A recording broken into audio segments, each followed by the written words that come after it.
Good afternoon, ladies and gentlemen. Today I'll be doing a Bleach review. Of course, chapter 668 is a bit late, but of course, I'm going to be playing catch up. And in regards to that, I'm also going to start my new series today. It's all science, so basically, it's based on climate and pretty much all of the above, what's going on in today's world. So if you're interested in it, you can stay. If you're not interested in it, you can go, and you don't have to watch it necessarily. But make sure if you're new to my channel, you actually subscribe and you also leave a like. And if you want, you can also, of course, comment down below, and I'll answer any questions there is to be answered. Of course, thank you very much. And let's begin from page 1. The strongest of the Shinigami and the strongest of the Quincy clash. With their power equally matched, sparks scatter, but a naked blade now casts a giant shadow over.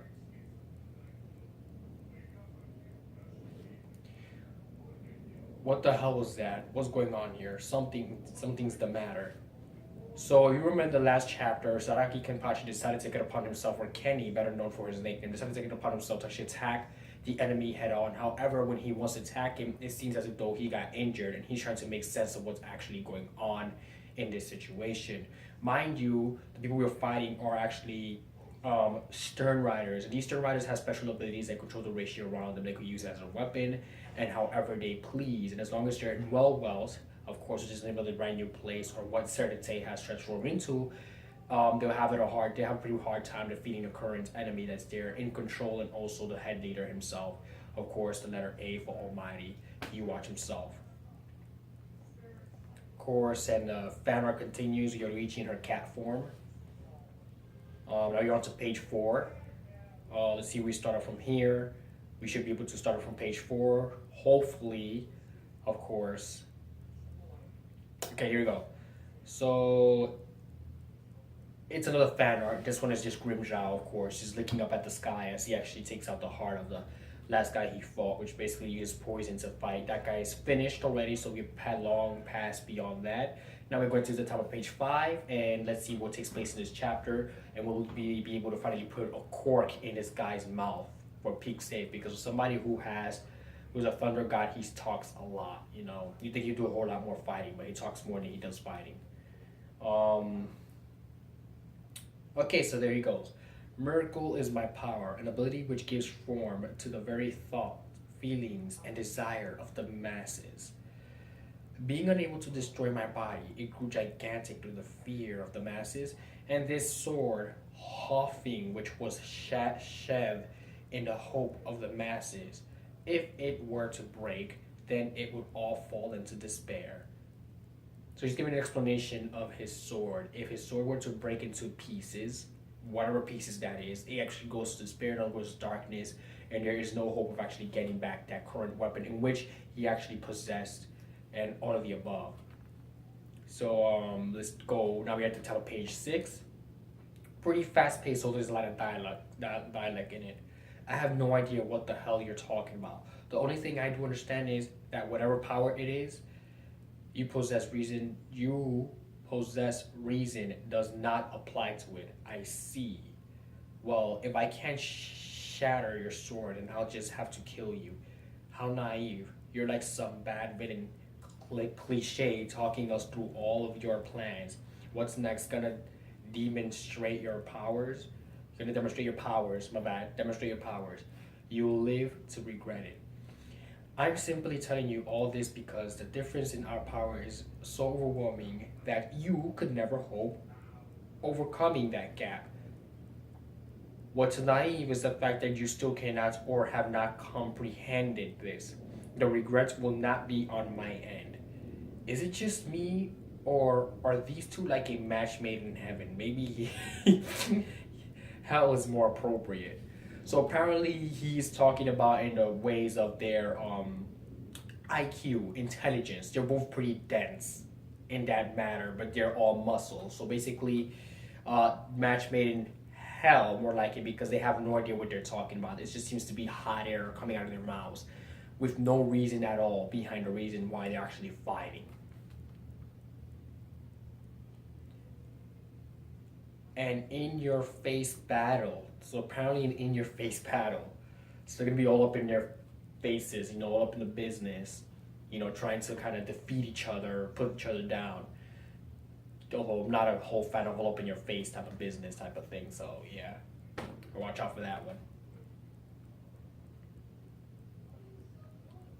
What I find odd about this character is the simple fact that he has this humongous sword and he's trying to stab one person with it. Mind you, he can, granted, but he's also destroying world in doing so, which is the same world His Majesty created, in which case we'll possibly get him angry, of course. So here comes Kenpachi, full speed, of course, page 9, mostly action scene sequence. And he slices, goes for a slice. It seems like he's gonna dodge his grab, of course. So basically, these two are pretty much playing tag with each other in a sense. He's using swords. It seems like Kenpachi's unable to keep his Sanpakuto up for too long as well. Well, look at that.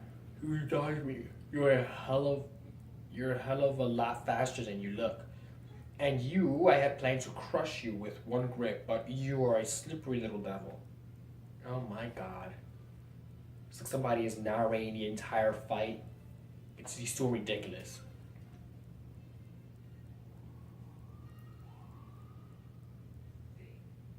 So at the top of page 11, of course, let's continue this chapter. Let's see where it leads to. Will the enemy finally fall? Only this chapter will tell, or will it continue endlessly?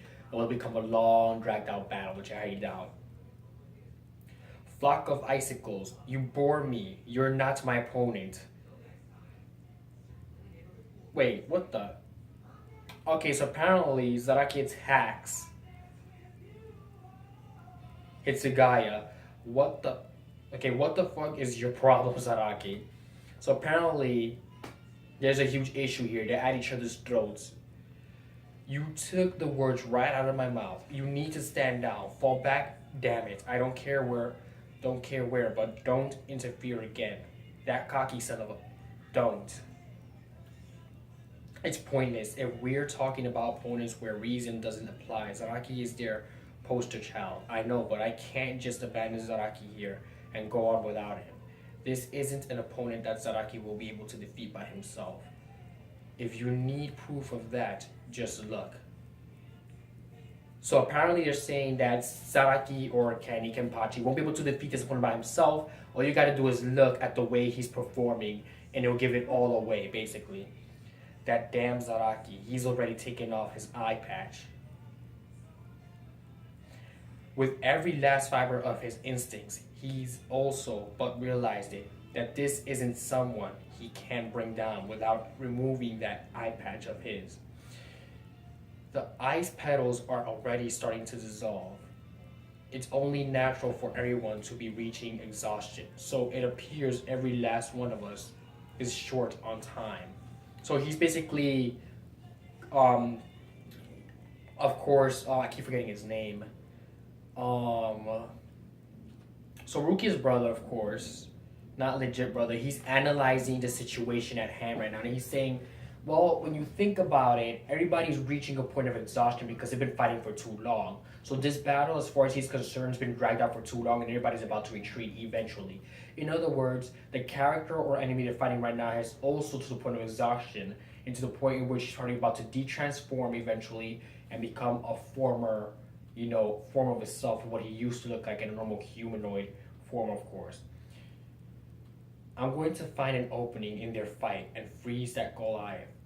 When that happens, I want you to smash him to pieces with Zambozakura. From what I can gather from our fight thus far, if I let out every last bit of my power, I should be able to freeze him down to the bone. I'm going to need some time though. Please help me with this.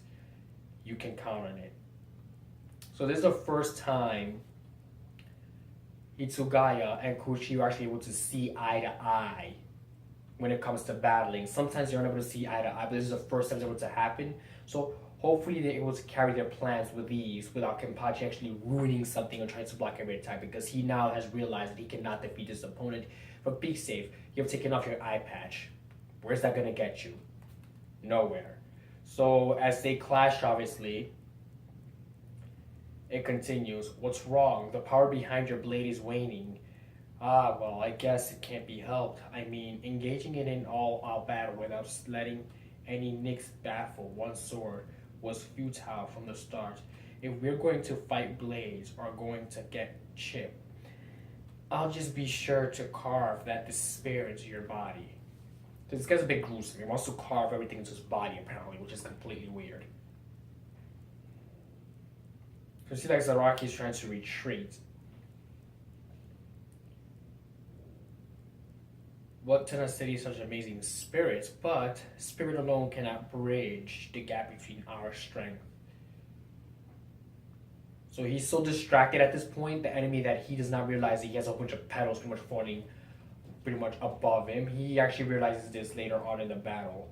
And he takes out this weird, what? Oh, he's punching the, okay, the petals away. So I see. I see through your ploy, Kushiki Byakuya. There you go, Byakuya. And you as well, Hitsugaya Toshiro. So he probably thinks he's going to use the same technique all over again, but chances are he will not. Chances are he's going to use something different.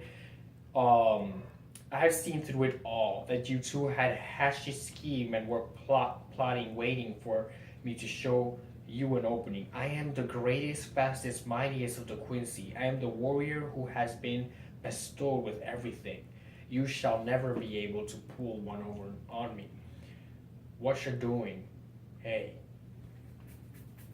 Apparently Zaraki's still alive and he asks, what are you doing?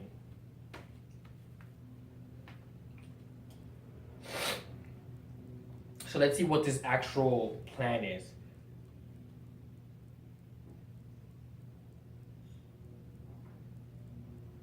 Come on now. Not the time for a nap. There's still more fun to be had. You're just getting started. Come on now. Where have you been all this time? Okay, Bachi can still talk, but he's just badly injured at this point, so there's no telling he will survive this battle or not. Chances are he will not, but Yashiro was trying to will him into actually getting up and fighting again, because to them, fighting is fun. Silly goose, if you would just use me properly, there wouldn't be anyone you wouldn't be able to cut down, Kenchan. What? What did you just do? This power. See? You really can be so clueless. Sometimes you know that Kenchan, at last, it is revealed. That power is what everyone's been calling Bankai. So she hands down the power of him to use Bankai. So the form he previously released was not his Bankai form, but Shikai form. So the next episode, and the next manga, I'm so used to seeing the episodes themselves, but in the next chapter release itself, Bleach 669, we will finally see Kenpachi's true formation of his Bankai. Mostly, like, we know it's a big axe, obviously, because everybody in his, platoon has to have a released axe, exception of the guy, the pretty boy, of course. It has more of the Fuji Kujaku, of course. It's kind of like a whole bunch of hook swords bind together, and they release like these vines actually wrap you in, and they're very hard to break out of. But otherwise than that, thank you for watching this video. And of course, Bleach 668 completed, bigger, faster, stronger. And if you're new to my channel, don't forget to like me up on Twitter. That way you're able to keep up on Twitter instead of going to my channel all the time. And don't forget to subscribe to my channel. I will have a whole lot more coming at you guys, so please stay tuned. And of course, my brand new science series. If you haven't heard about it, you should check out the video. It pretty much speaks about what I'm going to be talking about. And some of then some of the stuff I pretty much said in the beginning of this video is little taste of what's to come. So thank you very much for watching this video, and have yourself a great day. And remember, as always, stay safe.